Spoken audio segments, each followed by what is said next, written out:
I first met Cassandra at a mutual friend's engagement party. There was something about her, an effortless confidence, a magnetic energy that pulled people in without even trying. That night, we talked for hours, lost in conversations about music, travel, and the dreams we held close. It wasn't just attraction. It was a connection, deep, immediate, and intoxicating. By the time a week passed, we were dating. 6 months later, we moved in together. A year after that, on a rainy Sunday morning in our cozy kitchen, just the two of us barefoot and laughing, I asked her to marry me. She said yes without hesitation. From the outside, we seemed perfect, a couple with a future everyone envied.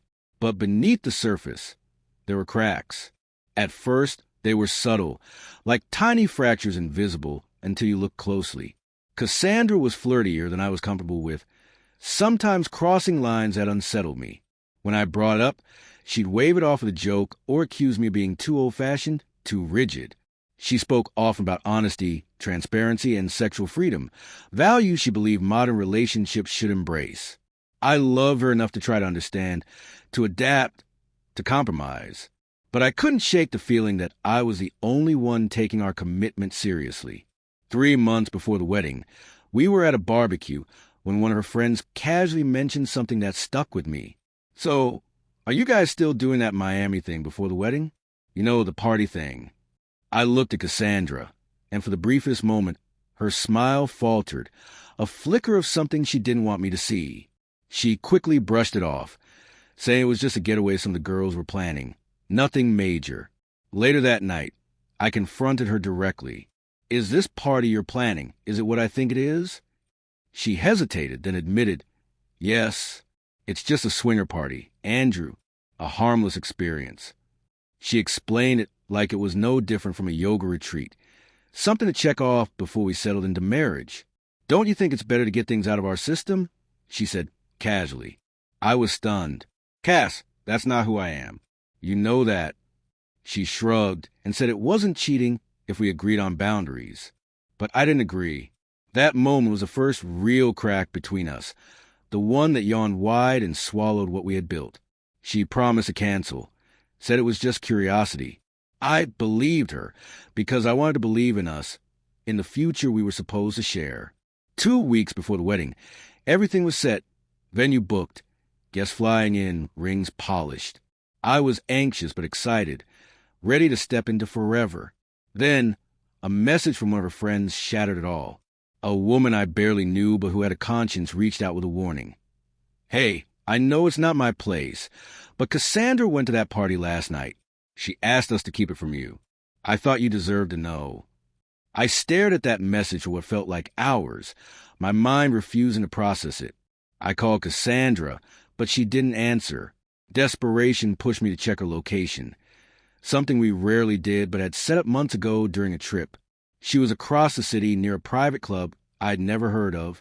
That night, I didn't sleep.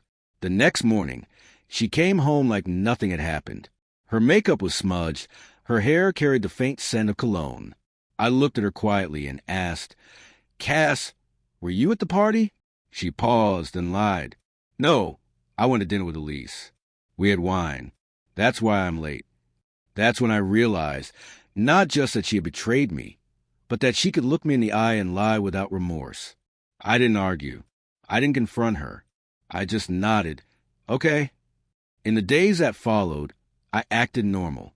I smiled, kissed her, picked up my tux, finalized seating charts, all while my mind raced miles ahead, planning my escape. The night before the wedding, while she celebrated with friends in the hotel suite, I packed a small bag, passport, some cash, no note. I took a cab to the airport and booked the first international flight I could find. I didn't tell anyone, not even my parents.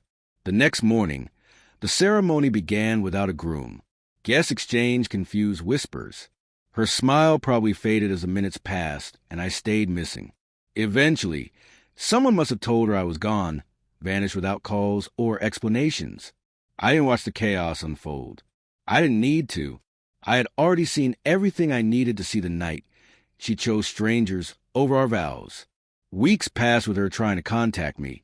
Emails, voicemails, mutual friends pleading for a conversation. I never replied, not out of hatred, but because the man she betrayed was gone. I started over. A different country, a new number, no social media. I built a quiet life. Sometimes I wonder if she ever understood what she lost. Not just a wedding, but someone who believed in forever. Maybe she tells her own version of the story, painting me as the coward who ran. But I didn't run. I walked away from someone who never valued the future we were building. And that painful choice became the moment I finally found peace.